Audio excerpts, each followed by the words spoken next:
Assalamualaikum warahmatullahi wabarakatuh. Berjumpa kembali di kanal YouTube Sutarno Azaria Adventure.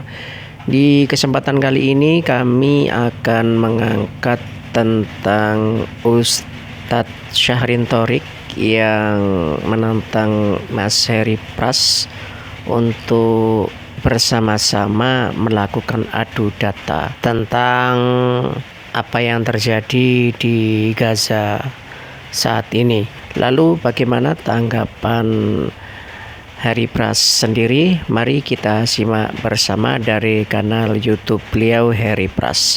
Barakallahu fikum. Wassalamualaikum warahmatullahi wabarakatuh. Dari awal saya memberikan pembahasan tentang konflik Timur Tengah by data, lalu dengan informan yang memberikan saya data-data valid tentang fitnahan-fitnahan orang pembenci Saudi, dengan narasi-narasi Arab Saudi itu hanya mengirimkan kain kafan, tidak pernah mensupport kemerdekaan, dan tidak pernah membantu Palestina sama sekali. Hanya kain kafan katanya. Setelah saya mendatangi orang tersebut, menanyakan, bertabayun secara langsung, berdialog secara langsung, saya mengajak beliau untuk on cam mengenai tuduhan-tuduhan beliau itu, beserta pembelaan-pembelaan beliau terhadap Simas dengan Hizbus Syaiton. Karena Simas dengan Hizbus Syaiton dianggapnya sebagai sama-sama pejuang. Dan kita bisa tahu sendiri, di belakang Simas ada Syiah Rafidhah dan di depannya ada Syiah Rafidhah juga.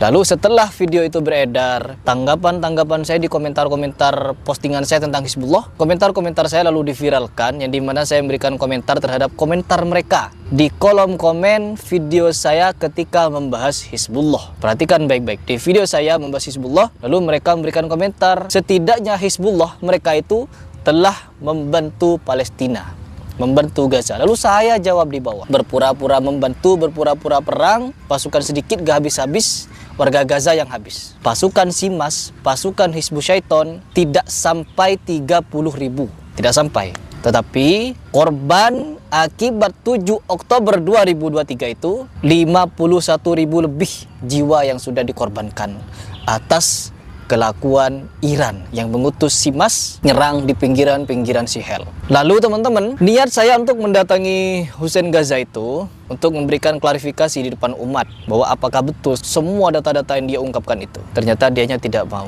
Saya datang ke situ dengan informan saya, dan pada saat itu juga info-info atau jawaban-jawaban yang dia sampaikan kepada saya semuanya cuma dalih, tidak ada yang bisa dijawabnya. Dan baru-baru ini ada 4 ustadz yang ngajak saya dialog. Yang satunya berdialog tatap muka dengan saya jelaskan, saya juga memberikan klarifikasi kepada dia bahwa pembahasan itu adalah tentang Hizbullah, ya, bukan tentang Simas. Tetapi karena digiring terus, enggak, Heri Pras itu cuma melintir. Iya sudah, saya jadikan sekalian bahwa Simas sudah yang berpura-pura perang, yang dimana disebut juga sama Presiden Palestina yaitu Mahmud Abbas bahwa mereka adalah anjing. Penyebab Sihel menggempur, membombardir, dan membunuh 51.000 lebih jiwa di Gaza sana. كل يوم في مئات القتلى. ليش الناس نسلم الرهينة الأمريكية؟ طب يا أولاد الكلب سلموا اللي عندكم هذول، خلصونا من الشغلة. سدوا ذرائعهم، سدوا ذرائعهم، خلصونا. لا لا، بعدين احنا مش اخذنا، احنا وهم هيك بقولوا، احنا واهل غزة. Simas lah penyebabnya. Dan begitupun selaras dengan pernyataan Pangeran Turki Al Faisal, yang dimana beliau mengemukakan marah besar di depan publik bahwa sejatinya kehancuran di Gaza itu ada kerja kelompok antara Simas dengan Sihel. Ya, ada datanya, ada faktanya, ada videonya. Lalu yang berikutnya, 2 ustadz ini, yaitu ustadz yang kemarin sudah sempat janjian informan saya mau mendatangi, mau hadir lagi. Tetapi ustadz itu merubah jadwal yang sudah disepakati. Ya, yang awalnya Jumat dimajukan ke hari Kamis. Dan di hari Kamis ada beberapa orang yang mau datang dialog dengan saya. Widih, setelah saya tegur langsung, nggak bisa seperti itu kalau dialog. Akhirnya apa? Ada yang minta hari Kamis, ada yang minta hari Jumat. Ya, jadi 2 kali mereka, teman-teman. Yang satunya ngajak mubahalah dan lain sebagainya, yang satu lagi ngajak dialog, dan satu lagi ada nyusul, yaitu ustadz ini. Orang ini ngebet ngajak saya dialog ketika informan saya sudah menutup pintu dialog. Dan beberapa syekh yang ada di belakang saya sudah menasihati saya untuk tidak lagi menerima tantangan dialog. Sudah, Mas Heri gak perlu dialog-dialog, debat-debat, gak ada guna.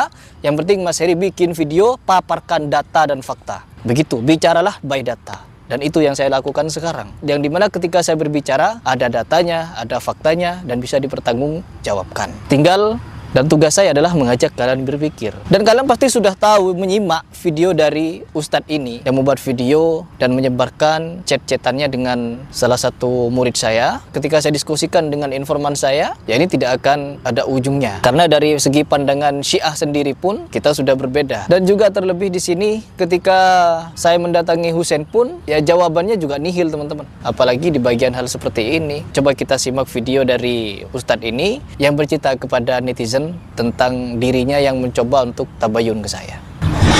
Ragam komentar dari teman-teman sekalian ketika menyimak postingan saya tentang rencana debat dengan salah satu YouTuber. Meskipun teman-teman sekalian, kalau saya boleh terus terang, supaya terang terus, itu sudah berkali-kali ajakan saya untuk diskusi dengan beberapa pihak yang menyampaikan data secara serampangan dan sembarangan, itu gagal.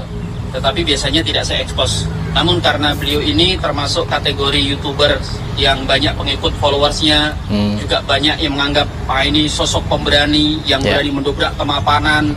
Setelah mempertimbangkan sebenarnya itu lebih dari 3 bulan. Jadi enggak ya gitu. Karena itu tadi di antara pertimbangannya, ngapain melayani orang-orang seperti itu. Namun setelah meminta pendapat dari beberapa rekan-rekan, kesimpulannya adalah ya kelihatannya saya harus turun tangan. Turun tangan. Kenapa harus turun tangan? Turun tangan. Ya, tangannya turun teman-teman. Kenapa harus turun tangan? Ya karena harus turun tangannya. Lanjut dulu dah. Sebabnya antum nggak ada yang mau turun. Antum kan kadang mengatakan, nah ini tidak selevel dengan Ustadz Syahrin Thorik. Yang pertama teman-teman sekalian, saya itu bukan siapa-siapa. Saya itu hanya santri yang kemudian dipaksa jadi kiai. Yang kedua, terus kalau kita tidak turun, santri yang dipaksa jadi kiai. Siapa lagi yang mau turun? Siapa lagi yang mau turun? Kemarin itu awal mula kejadian ini adalah tentang Husain, ya, yang dimana Husain membela Hizbullah mati-matian dengan menyatakan Hizbullah itu Islam, Hizbullah itu adalah seorang pejuang Gaza dan pembela kemerdekaan. Itu yang kita debatkan. Namun digiring kepada pembahasan HAM, ya sudah saya terjun pada pembahasan HAM, yang dimana memang ada data fakta bahwa Hamas kekasih Syiah Rafidah, memuji-muji Syiah Rafidah dengan sebutan-sebutan apa? Mereka dirahmati Allah, mereka adalah seorang syuhada, seorang pejuang, dan mereka terlebih seorang muslim. Ulama mana yang menyatakan bahwa Syiah Rafidah itu adalah seorang muslim? Orang-orang muslim. Di mana? Ulama siapa? Kecuali Habib Ali Jufri. Para Habib-Habib ini kan Ahlul Bait, dan orang-orang Rafidah juga pecinta Ahlul Bait. Bayangkan teman-teman, mereka sebenarnya memiliki paham yang sama. Sufi dan Syiah ini rata-rata mirip dari segi amaliyahnya, ke kuburan sama-sama, menghias kuburan sama-sama, ke kuburan merangkak sama-sama, dan lain sebagainya, banyak kesamaan. Orang-orang di Indonesia yang sufi-sufi kental tulen, mereka meniru-niru Syiah, atau mereka memang sama dengan Syiah. لكن الوهابية لا عندهم الصوفية، ولذلك إذا تريد أنك تنظف منطقة من الوهابية فقوي الصوفية.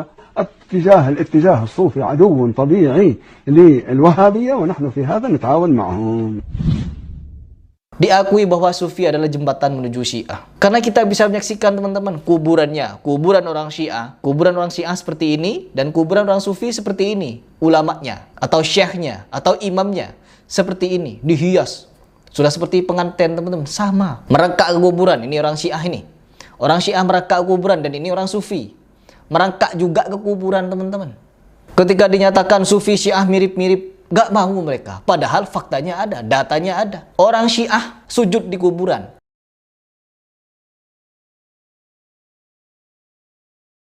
Orang Sufi juga sujud, ada. Ada yang sujud. Bukan karena dia menghadap kiblat di depannya ada kuburan, no. Tapi keliling. Ini kuburannya, dia sujud dari sini.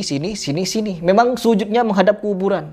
Ikdi hajatina kepada kuburan. Dan ketika kita membahas seperti ini, karena Syiah memusuhi Wahabi dan Sufi juga memusuhi Wahabi. Karena mereka berdua sama-sama memusuhi orang yang dituduh-tuduh Wahabi ini, akhirnya apa? Mereka seolah-olah bekerja sama. Sampai pada ujungnya, outputnya seorang pemuda, anak muda dari Indonesia yang katanya kuliah 9 tahun ke Al-Azhar, pulang-pulang menormalisasi Syiah.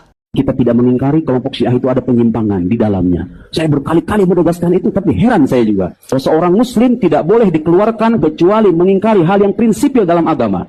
Dia masuk ke dalam syahadat, dia masuk kepada agama Islam dengan syahadat asyhadu an la ilaha illallah wa asyhadu anna Muhammad Rasul dengan segala turunannya. Anda keluar dari agama ini kalau mengingkari syahadat dan segala turunannya itu. Makanya mereka ini tidak berani saling membongkar kebusukan satu sama lain. Yang menjadi musuh berat bagi mereka adalah negara tauhid, yaitu Saudi. Itu musuh mereka. Sufi dan Syiah memusuhi mereka. Jadi kalau kalian ingin menghancurkan Wahabi, maka dukunglah Sufi. Karena Sufi itu bertawun dengan Syiah. Agar kalian tahu, teman. Sufi jembatan Syiah menuju ke Syiah. Dan ada data, banyak fakta di Indonesia. Rata-rata orang-orang Nahdiyin yang notabene-nya banyak mempelajari tasawuf, mempelajari sufi-sufian, banyak yang sudah berbaiat kepada Syiah. Siapa yang mengungkapkan? Seorang Habib. Agar kalian paham. Dan saya jamin Ustadz ini yang membahas tentang saya ini, dia juga pahamnya Sufi, teman-teman. Karena dekat dengan orang-orang Sufi juga. Anti kepada Wahabi. Ada beberapa videonya yang menjelekkan Wahabi juga. Coba kita lanjut dulu. Saya itu punya beberapa harapan. Harapan pertama kepada lembaga-lembaga keumatan seperti MUI. Tidakkah bisa punya divisi khusus untuk memfasilitasi diskusi ilmiah? Sehingga ketika ada pemikiran yang ngawur dari ngawur, pemikiran liberal. Di mana video-video saya membahas tentang takhayul dan khurafat. Ya, ketika membahas bid'ah, saya datangkan pendapat-pendapat ulama, yang dimana ulama memberikan pendapat ini loh, begini loh kalau bid'ah, begini loh hukumnya bid'ah itu dan lain sebagainya. Tapi kalau masalah takhayul dan khurafat, seperti oknum-oknum Habib yang bercerita rantai emas turun langit, hidup di dalam kubur 70 tahun, sholat fana selama 40 hari dan lain sebagainya, pembahasan itu sudah dibahas oleh banyak ulama, dan saya hanya penyambung lidah untuk menyampaikan pesan-pesan ulama bahwa cerita-cerita seperti itu adalah khurafat. Ya, dan akhirnya banyak juga orang yang sadar, tetapi pada kenyataannya ada juga pembela-pembelanya seperti Ajir Ubaidillah kemarin.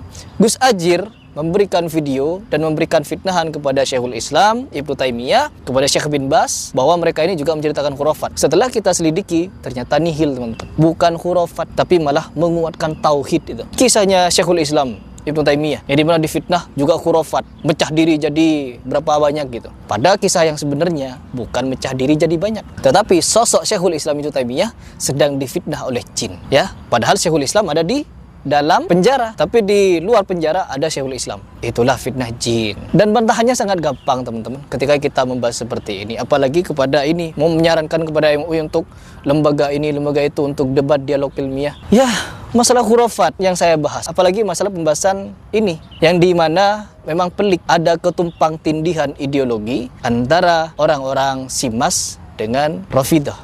Kalau mereka memang muslim yang sejati, mereka tidak akan sepakat dengan orang yang mengkafirkan Aisyah, Abu Bakar, Umar, Utsman, dan sahabat Muhajirin dan Ansor. Kalau mereka mengatakan Islam, berarti mereka tidak keberatan untuk kita juluki Syiah. Syiah Islam, oh berarti kamu Syiah? Oh enggak, saya Sunni. Loh, kenapa enggak? Kan sama-sama Islam. Ya, petinggi-petinggi Simas menyatakan Syiah itu Islam, menyatakan Khomeini dirahmati Allah, meyakini orang-orang Hizbus Syaiton syahid. Artinya apa? Di sini mereka meyakini bahwa orang-orang yang disebutnya adalah seorang Muslim. Harusnya kalian semua tidak keberatan apabila Simas dijuluki Syiah, karena Syiah Rafidah bagi kalian adalah Islam, sebagaimana yang dinyatakan oleh petinggi-petinggi Simas. Nggak perlu keberatan. Oh, enggak loh, Simas itu bukan Syiah. Kenapa takut dijuluki Syiah? Ada apa dengan Syiah? Bukankah Simas menjuluki Rafidah itu Islam? Sama-sama Islam, syahid pula. Kalau syahid berarti kemana matinya? Ke surga. Ya gak apa-apa, nanti kumpul dengan Simas, dengan Hizbus Syaiton, dengan Rafidah di surga. Tetapi Aisyah, Abu Bakar, Umar, Utsman, sahabat Muhajirin dan Ansor dinerakakan oleh mereka. Silakan dipikir.